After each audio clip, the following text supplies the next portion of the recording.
Radhe Radhe, good morning, सुप्रभात। और एक बार फिर से कि आप सभी का स्वागत है मेरे इस छोटे से प्यारे से ब्लॉग में। आज मैं इस ब्लॉग में आप लोगों को रामचरितमानस कैसे पढ़ते हैं इसकी जानकारी देने वाली हूँ। भारत में रहते हैं और भारत में रहने वाले हर हिंदुओं को पता होता है कि रामचरितमानस कितना ही बड़ा ग्रंथ है। वैसे तो रामायण और रामचरितमानस दोनों में ही राम जी का ही विवरण किया गया है, लेकिन रामायण में विशेष रूप से विख्यात रूप में बड़े रूप में बताया गया है और रामचरितमानस में इसी का छोटा रूप है, लेकिन मतलब सभी चीज़ें इसमें बताई गई है।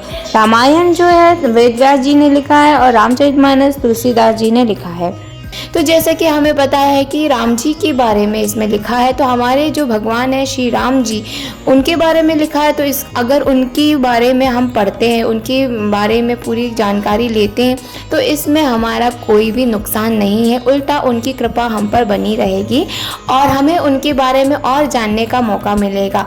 मैं बहुत महीनों से रामचरितमानस का अध्ययन कर रही हूँ और अभी मेरा जो अध्ययन है वो कंप्लीट हो चुका है।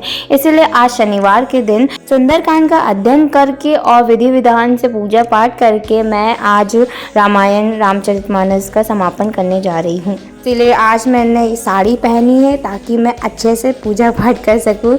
हिंदुओं में साड़ी का बहुत महत्व है।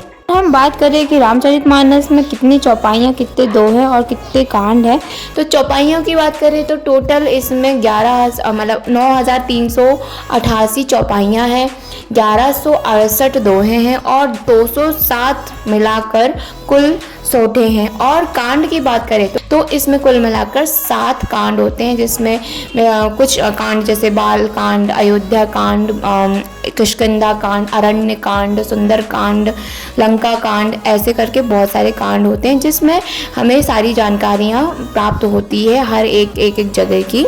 तो रामचरितमानस को कैसे पढ़ें भाई? सुबह के टाइम और शाम के टाइम बहुत ही अच्छा माना गया है, जिसमें आप 2 घंटे कम से कम रामचरितमानस को दें, पढ़ें। वो 12-12 चौपाइयाँ या दोहे आप पढ़ सकते हैं प्रतिदिन और अपने श्रद्धा के हिसाब से आप रामचरितमानस का पाठ कर सकते हैं।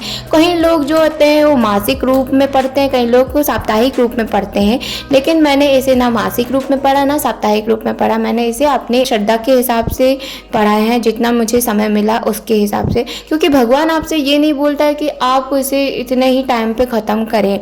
आपकी श्रद्धा जितनी है उतने हिसाब से आप पढ़ें। आप इसे मतलब इनकी जितनी दोहे हैं, इनकी जितनी चौपाइयाँ हैं, उनका जो अर्थ है अपने जीवन में उतारने की पूरी कोशिश करें। जब आपका रामचरितमानस का अध्ययन पूर्ण हो जाए तब आप अंत में समापन के लिए हवन करा सकते हैं। अगर हवन नहीं करा सकते हैं तो सुंदरकांड आप अपने घर में खुद ही पढ़ सकते हैं।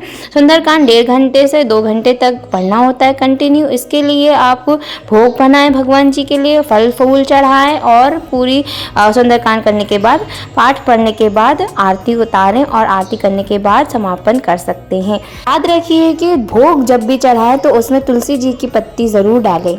अब मेरे पूजा हो चुका था और यहाँ बच्चे भी आ चुके थे।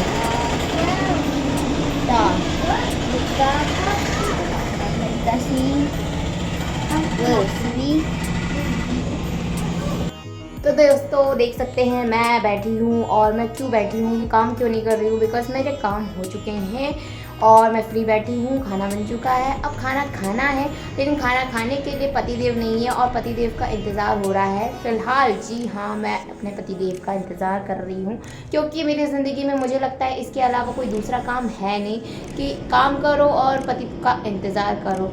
हाँ, तो अब देखो, अब मैं तो कॉल लगा चुकी हूँ 2 बार, आ रहा हूँ कह रहे हैं। देखते हैं कब तक आते हैं, जब आएंगे तो फिर देखेंगे। अभी देखो 2 बज रहे हैं, 2:05। देखते हैं आधा घंटा कितने मिनट में होता है, मतलब उनका आधा घंटा बोले तो देखते हैं, आप खुद ही देख लेना। पुलाव खाने की जो क्या बोलते हैं उसकी इच्छा तीव्र हो चुकी है और हमारे जो मुंह में पानी आ रहा है गाइस। कुल मिलाकर बात ये है, और ये देखो ये बहुत टेस्टी है पुलाव बना नहीं है अभी, ये सिर्फ मसाला है। इसमें मेरे हाथ लग चुके हैं, इसीलिए ये बर्बाद हो चुका है। अब देखते हैं खाने में कैसा बना है। ये बहुत प्यारा बनेगा इंशाल्लाह। गाइस आप लोग तड़पोगे इसको खाने के लिए, क्योंकि इसमें मेरा हाथ लगा हुआ है। और ये है मेरी सुरीली सी प्यारी सी आवाज़ के साथ। इस ब्लॉग को यही एंड करते हैं और मिलते हैं कल नए ब्लॉग के साथ।